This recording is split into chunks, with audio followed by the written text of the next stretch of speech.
नमस्कार.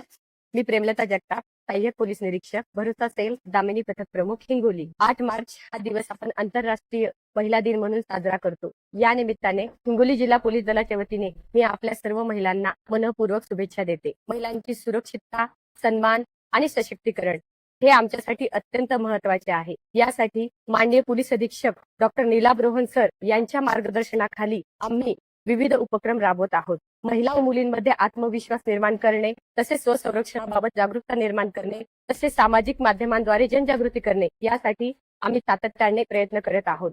महिलांच्या सुरक्षेसाठी दामिनी पथक कार्यरत असून हे पथक शाळा व महाविद्यालयांमध्ये तसेच बाजारपेठ व गर्दीच्या ठिकाणी गस्त करून महिला व मुलींमध्ये सुरक्षेचे वातावरण निर्माण करून सुरक्षा आणि मार्गदर्शन करीत आहे. तसेच कौटुंबिक हिंसाचाराच्या प्रकरणांमध्ये त्यांचं समुपदेशन करून अनेक विवाहित जोडप्यांचे समुपदेशनाद्वारे संसार सुरळीत करण्याचे काम हिंगोली जिल्ह्यामधील भरोसा सेल हे करत आहे. त्याचप्रमाणे पोलीस काका दिदी, बडी कॉप यासारखे अनेक अभिनव उपक्रम माननीय पोलीस अधीक्षक साहेब यांच्या मार्गदर्शनाखाली जिल्ह्यामध्ये राबवण्यात येत आहे. हिंगोली जिल्ह्यातील महिला व मुलींवर कोणत्याही प्रकारचे अन्याय, अत्याचार किंवा छेडछाडी सारखे प्रकार घडत असल्यास महिलांसाठी उपलब्ध असलेल्या खालील हेल्पलाईन क्रमांकावरती संपर्क साधावा. हिंगोली जिल्ह्यातील सर्व महिलांना मी आवाहन करते की भीती न बाळगता पुढे या व तक्रार करा. आपले नाव पूर्णपणे गोपनीय ठेवण्यात येईल. हिंगोली जिल्हा पोलीस दल सदैव तुमच्या सेवेत तत्पर आहे. धन्यवाद. जय हिंद.